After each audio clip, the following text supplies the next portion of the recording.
시청자 여러분 안녕하십니까? TJB 8시 뉴스 시작합니다. 정부의 해양수산부 부산 이전 논의가 급물살을 타자 충청권 시도지사들이 우려의 목소리를 쏟아냈습니다.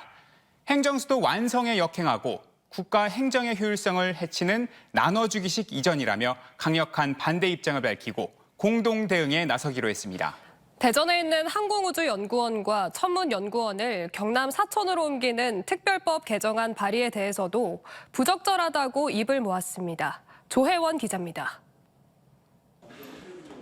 이른 아침 세종시 한 호텔에서 충청권 4개 시도지사가 모였습니다. 새 정부 출범에 맞춰 충청권 현안 공동 대응 방안을 논의하기 위한 자리로 시작부터 해양수산부 부산 이전에 대한 반대 목소리를 높였습니다. 4개 시도지사는 세종시 행정수도 완성 공약에 역행하는 처사라며 업무 효율성도 떨어지고 국가 발전에 도움이 되지 않는다며 이전 추진을 비판했습니다. 해수부 이전에 대해서는 4개 시도가 공동으로 이거는 적극적으로 대응을 해야 된다. 행정수도를 지향하면서 부산으로 이전하는 것은 부적절하다. 이런 건 4개 시도지사님이 똑같은 내용을 갖고 말씀을 했고요. 일부 국회의원들이 대전에 있는 항공우주연구원과 천문연구원의 경남 사천 이전 내용을 담은 법안을 발의한 것에 대해서도 부적절하다는 입장을 분명히 했습니다. 대전에 있는 연구 기능을 더 강화하면 강화해야지 그걸 자꾸 쪼개고 나누는 거에 대해서는 국가를 위해서, 국가 발전을 위해서 그리고 과학기술의 발전을 위해서도 옳지 않다 하는 것이 제 의견입니다. 김태흠 충남지사 역시 해수부 이전 문제를 포함해 각 지역에서 업무의 효율성 등을 고려하지 않은 채 필요한 부처와 기관을 달라고 하는 움직임은 적절치 않다고도 지적했습니다. 그러면서 충남 출신의 강훈식 대통령 비서실장이 충청권에 있는 기관을 다른 곳으로 분산하는 걸 좌시하는 건 무책임한 일이라고 비판했습니다. 비서실장으로 가서 충청권에 가지고 있는 것을 다른 데로 분산시키는 그런 부분들을 그대로 좌시를 한다면 어떻게 보면 충청권의 정치인 출신으로서의 부책임은 이룰 수도 있죠. 현명한 대응을 나는 하리라 봅니다. 해수부 이전 반대 입장을 명확히 한 4개 시도지사는 추후 세종 행정수도 완성과 혁신도시 발전 등 충청권 현안을 담은 공동 건의문도 정부에 전달할 계획입니다. TJB 조혜원입니다. 충남경찰청 반부패 수사대가 백성현 논산시장의 공직선거법 위반 혐의로 수사관 20여 명을 투입해 논산시청 압수수색에 나섰습니다. 충남선관위는 백 시장과 공무원 3명이 지난해 추석과 설명절에 선거구민 80여 명에게 270여만 원 상당의 선물을 시장 명함과 함께 제공했다며 검찰에 고발한 바 있습니다. 논산시는 이번 고발과 압수수색에 대해 별다른 입장을 밝히지 않았습니다. 한국서부발전과 한전 KPS가 태안화력발전소에서 사고로 숨진 고 김충현 씨의 명복을 빌고 유족과 동료를 위로하는 공식 사과문을 발표했습니다. 서부발전은 이정복 사장 명의의 사과문에서 고인의 희생이 헛되지 않도록 현장 안전에 만전을 기하겠다 약속했고 한전 KPS도 사과문을 통해 재발 방지에 최선을 다하겠다고 밝혔습니다. 고 김충현 사고대책위원회는 오늘 용산 대통령실 앞에서 기자회견을 열고 구체적인 대책이나 시인이 빠진 사측의 사과를 거부하고 정부가 협의체 구정에 미진함을 보인다면 노숙농성과 파업 등 투쟁 수위를 높이겠다고 예고했습니다. 총선 후보 캠프 여직원을 강제 추행한 혐의로 기소된 송월섭 대전시의원에 대한 첫 재판이 오늘 열렸습니다. 송 의원은 추행할 의도가 없었다며 혐의를 부인했지만 검찰은 TJB가 단독 보도한 CCTV 영상 등을 근거로 송 의원에게 징역 1년을 선고해달라고 재판부에 요청했습니다. 조영준 기자입니다. 강제추행 혐의로 불구속 기소된 송알섭 대전시 의원에 대한 첫 재판에서 검찰이 징역 1년의 실형을 구형했습니다. 검찰은 지난해 TJB가 단독 보도했던 엘리베이터 앞 CCTV 영상 등을 토대로 송 의원이 지난해 2월부터 3월 사이 피해 여직원을 최소 3차례 이상 강제추행한 사실이 인정된다고 판단했습니다. 10분 남짓 진행된 첫 재판에서 송 의원은 본인에 대한 혐의를 대체로 부인했습니다. 재판이 끝난 뒤 취재진과 만난 송 의원은 피해자와 신체적 접촉이 있었을 수는 있지만 추행의 의도는 없었다고 거듭 주장했습니다. 뭐 계획적으로나 고의적으로나 뭐 상습적으로나 뭐 악의적으로 한 것은 없다, 이런 말씀을 좀 드리겠습니다. 열심히 일을 하는 피해자를 보며 챙겨주고 싶은 마음에 그랬다며 피해자가 불쾌함을 느꼈다면 미안하다는 조건부 사과를 덧붙였습니다.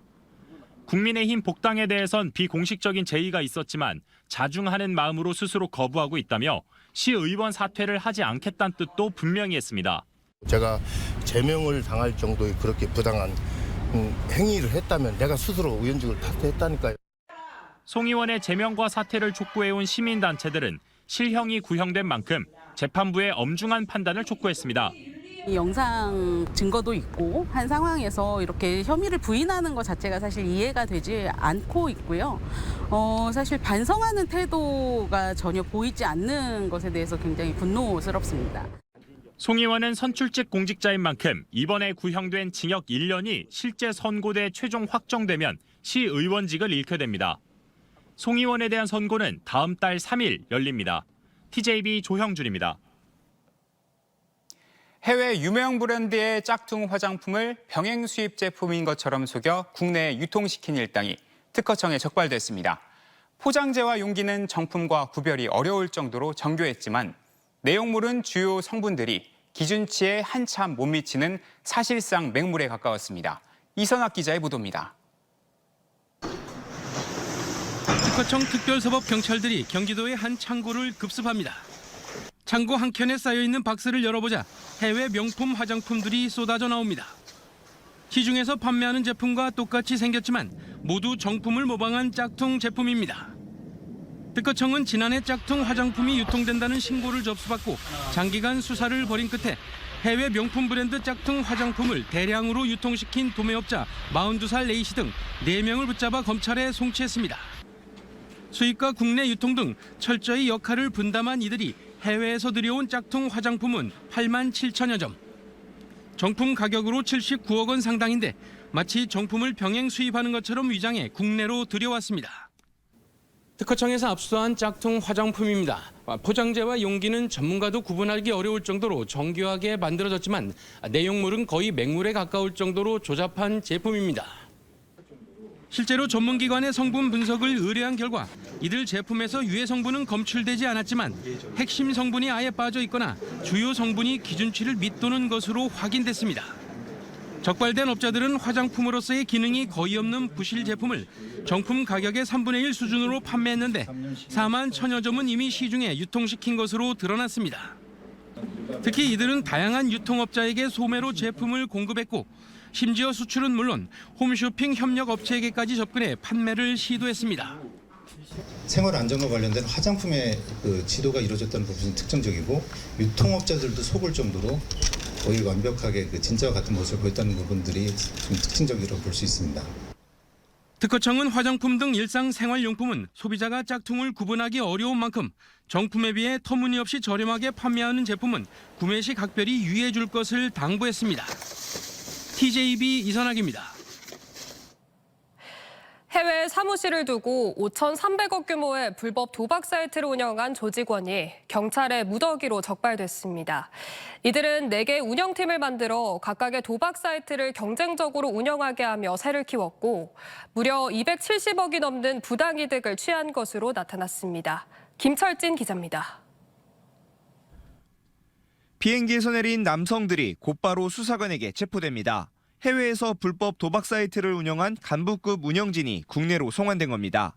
2019년부터 지난해까지 동남아 국가 일대에 사무실을 두고 5,300억대 대규모 불법 도박 사이트를 운영한 이른바 김 실장, 총책 40대 A씨와 조직원 31명이 무더기로 적발됐습니다. 이들은 필리핀과 베트남, 캄보디아 등 사무실과 서버 위치를 주기적으로 옮기며 수사기관의 감시를 피했습니다. 바카라부터 포커, 스포츠 토토 등 온갖 종류를 망라했던 이들의 범행은 마치 기업처럼 분업화돼 기능별로 경쟁하며 이루어졌는데 총 8개의 불법 도박 사이트를 운영하며 사이트별 운영진들끼리 접객 경쟁을 유도했고 실적에 따라 팀을 합병, 구조조정하기도 했습니다. 또 별도의 홍보팀을 따로 두어 경쟁적으로 국내 이용자들을 모았고 5,300억 원의 계좌 입금액 중 약 5%인 271억 원을 수수료로 받아 챙긴 것으로 나타났습니다. 5년여에 걸친 범행은 10대 청소년에게 돈을 주겠다며 거짓으로 꼬드긴 뒤 SNS 등을 통해 사이트 홍보를 하다 결국 덜미가 잡혔습니다. 어떤 도박 사이트가 청소년을 상대로 도박 사이트 홍보를 하고 있구나. 이 첩보를 입수한 이후에 홍보팀을 검거하고 그 이후에 본체인 운영팀을 검거하게 된 사례입니다. 적발된 불법 도박 사이트 이용자는 최소 4만여 명에 이르는 것으로 알려졌는데 이 중엔 10대 청소년도 상당수 있는 것으로 나타났습니다. 충남경찰청은 고액, 상습 도박자를 중심으로 수사를 이어가는 한편 청소년 이용자의 경우 도박 중독 치유도 연기한다는 방침입니다. TJB 김철진입니다. 오늘 오후 2시 30분쯤 세종시 세롬동의 한 아파트 지하 주차장에서 70대가 몰던 승용차가 벽을 들이받았습니다. 이 사고로 승용차 뒷자리에 타고 있던 70대와 80대 여성이 심정지 상태로 병원에 이송됐지만 숨졌고 앞좌석에 있던 70대 남성 2명도 크게 다쳐 치료를 받고 있습니다. 경찰은 현장에서 입김으로 음주가 감지됐지만 호흡 측정이 어려워 체열 검사를 의뢰하는 등 정확한 사고 경위를 조사 중입니다. 대전시 대표 캐릭터인 꿈돌이와 꿈순이 등 꿈씨 패밀리가 32년 만에 주소를 옮겼습니다. 꿈씨 패밀리를 탄생시킨 대전관광공사가 유성구에서 동구로 이전하면서 명예 동구민이 된 건데요. 원도심을 중심으로 대전시 산하 기관들의 재배치가 속속 진행되면서 지역 균형 발전에 대한 기대감도 커지고 있습니다. 전유진 기자입니다. 대전의 마스코트인 꿈돌이가 직접 전입신고서를 작성하고 명예 구민증을 받습니다. 93년도 대전 엑스포에 초대를 받아 지구해온 1993년생 꿈돌이 꿈순이를 포함한 꿈씨 대가족 7명이 모두 명예 동구민이 된 겁니다. 지난 5월 꿈씨 패밀리의 저작권을 가진 대전관광공사가 대전 균형발전 정책의 일환으로 신사옥을 동구 원동으로 이전하며 꿈씨 패밀리 역시 32년 만에 주소를 옮겼습니다. 대전의 마스코트인 꿈돌이와 꿈순이와 함께 대전의 도시 브랜드를 끌어올리는데 최고로 만드는데 최선을 다할 수 있다는 그런 의미가 있습니다. 이번 꿈씨 패밀리의 전입신고는 민선 8기에서 내세우고 있는 대전시 산하기관의 원도심 이전의 신호탄과도 같습니다. 14개 산하기관 중 10곳이 유성구와 서구 등에 위치해 있었는데 대전시가 균형 발전을 위한 공공기관 순차적 재배치 정책을 내세운 바 있습니다. 관광공사의 신사옥 이전 이후 유성구에 위치해 있던 대전 일자리경제진흥원 역시 오는 9월까지 동구대동의 지식산업센터로 본원을 옮길 예정입니다. 또 대전과학산업진흥원도 대덕구 한남다의 캠퍼스 혁신파크로 최근 이전에 업무를 개시했습니다. 동구는 산하기관 이전이 공동화를 막고 지역 인프라를 강화할 수 있는 계기가 될 것이라며 환영하고 나섰습니다. 균형적인 측면에서 좀 바람직한 정책이라고 좀 보여집니다.